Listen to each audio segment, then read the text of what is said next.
ये पद को यदि आका जाए तो जो तहसील में मालिक रहता है, तहसील का एसडीएम साहब जिसको बोलते हैं हम, वेटनरी विभाग में उनके पद एसडीएम साहब के बराबर था, परंतु कभी उन्होंने किसी को न एहसास होने दिया, न कोई भी गौ सेवक को कोई तकलीफ होने दी।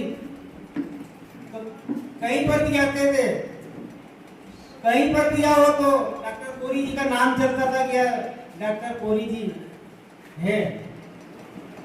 कहते हैं कि उन्होंने हर गौशालाओं में, इस क्षेत्र में कम से कम 40 गांव है और 7 से 8 गौशालाएं चल रही है। हर गौशालाओं में वहाँ समय समय पर जाते थे और वह बूढ़ी गाय, आशाएं गाय गौ माता की, उन्होंने उनको दर्द को अपना दर्द समझकर उनकी सेवा करते थे, हर समय उनके लिए तत्पर रहते थे। और हम भी हमारे कामधेनु गौशाला में जब भी जरूरत पड़ती थी, जब भी गौ माता बीमार रहती थी तो उनको मोबाइल लगाते थे तो तुरंत चले आते थे। ऐसा कोरी जी का निर्माण स्वभाव है।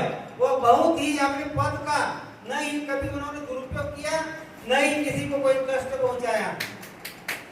ऐसा उनका कार्यकाल 12 वर्षों का रहा। वो बहुत ही निर्मल मन के थे। रामायण में गोस्वामी तुलसीदास जी की चौपाई है। उत्तरकांड में भगवान राम गरुड़ जी को उपदेश देते हैं, कहते हैं कि निर्मल मन जन सो पावा, मोह कपट कभी छिद्र न भावा। उनका मन इतना निर्मल था कि कभी किसी को न कष्ट दिया, न कभी किसी से बैर रखा। पूरी गौशाला है, 7-8 गौशाला और 40 गांवों में उनका नाम चलता था कि डॉक्टर कोरी जी कोई चीज है। कहते हैं कि कर्म की भूमि पर ही धर्म का फूल खिलता है, कर्म की भूमि पर ही धर्म का फूल खिलता है। भाग्य जिनके बुलंदी पर हो उन्हें ही गौ सेवा रत्न पुरस्कार से सम्मानित किया जाता है। गौ माता की जय।